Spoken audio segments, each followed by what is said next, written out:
Hi, this is Pedro, and for today's video I created this piece of music with arguably more sections than it needs. But the goal here is to show you how much you can do with so little, and in a way that all the ideas you have feel connected. I'll talk about some of the things I did, so that you can also apply those in your music. I'll give you 3 reasons to follow this approach, and by doing so you are doing yourself a huge favor. For one, you don't have to feel like you ran out of ideas, because the next part you are searching for is most likely a variation of something that you already did or created. Second, reworking existing materials is a sure way to give coherence to your music, the feeling that everything belongs together as part of one big idea, since these variations are by definition a spin-off of the source material. And third, the peace of mind of knowing that each time you are creating a new song, you just need 1 or 2 ideas that you'll then explore to produce more materials for that piece of music. This is a practice that's been around through ages, and there's no reason keeping you from reaping its benefits as well. So, to illustrate the point, let me take you through the different approaches I used in the creation of this track, and then some more. So the very first thing is the usage of this rhythmic and melodic motif that is also subject to variations as it appears throughout different sections and contexts.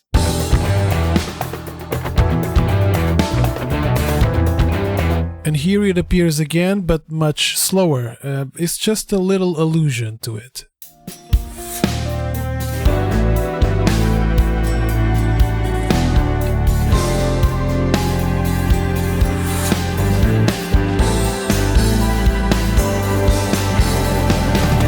And now here's a variation of that idea. It's not necessarily equal, but stems from the same place. It's from the same inspiration source.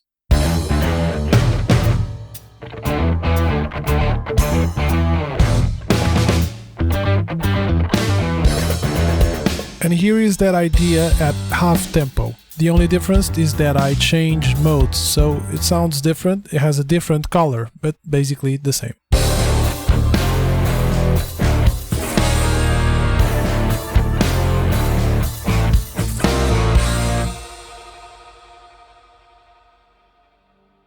One other thing that I did for this piece of music was to pick something that I had fully developed for another section. In this case it was the second chorus. And then I started to chip away some of the parts, making them simpler and adapting them to different contexts that appear throughout the music, not only the chorus sections.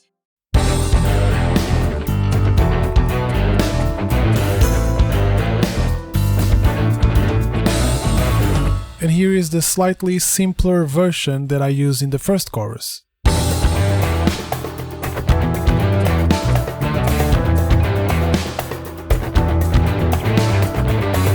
And so I continued to strip away that initial idea until it became unrecognizable, because I needed something very sparse for different sections, but it all comes from the same material.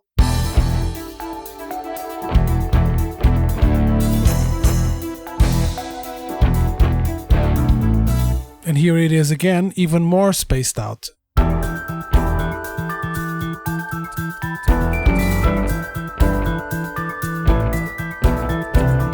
Again, this all came from the same idea that has been stripped down and repurposed as needed. The next one is pretty simple and straightforward. It's just the reappearance of melodic motifs that can be played by different instruments in other parts of the song, and keep everything relatable in the grand scheme of things.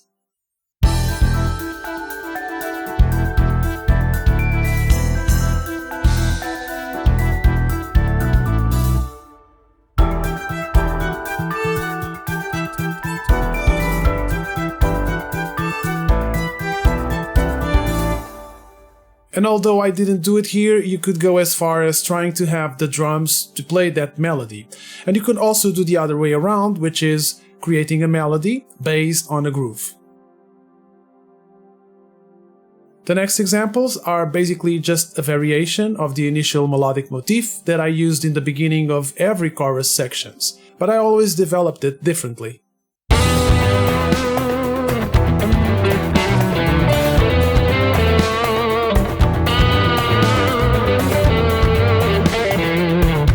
Next chorus.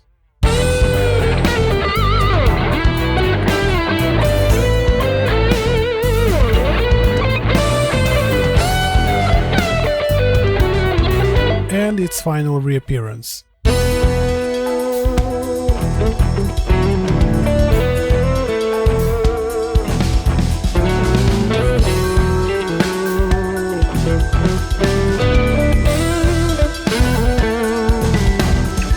Yeah, so the idea here is to build something based on familiarity. Give something that people have heard before, but then develop as you wish or need to. And now for our final example about reharmonizing parts. In this case I was more subtle, as I wanted to extend the section, but not necessarily repeat the chord progression as it was.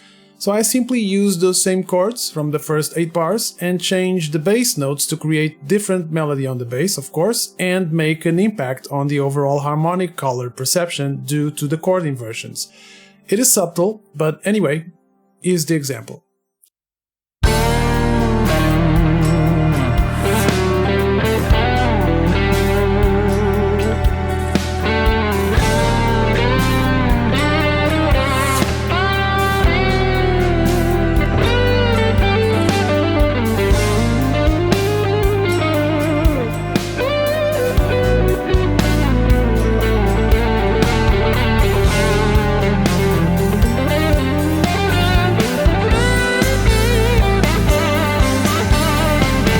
Case, this is meant for the same section, although you could definitely harmonize like an A section, and with those different chords you could use them as bass for a new section.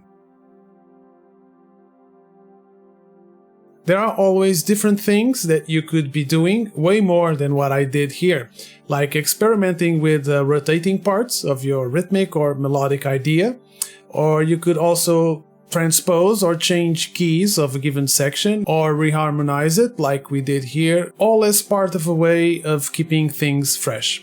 I have a blog post dedicated to this sort of thing, so if you want to dive in a little bit deeper, have a look at it. I'll put the link in the description below. So that was it.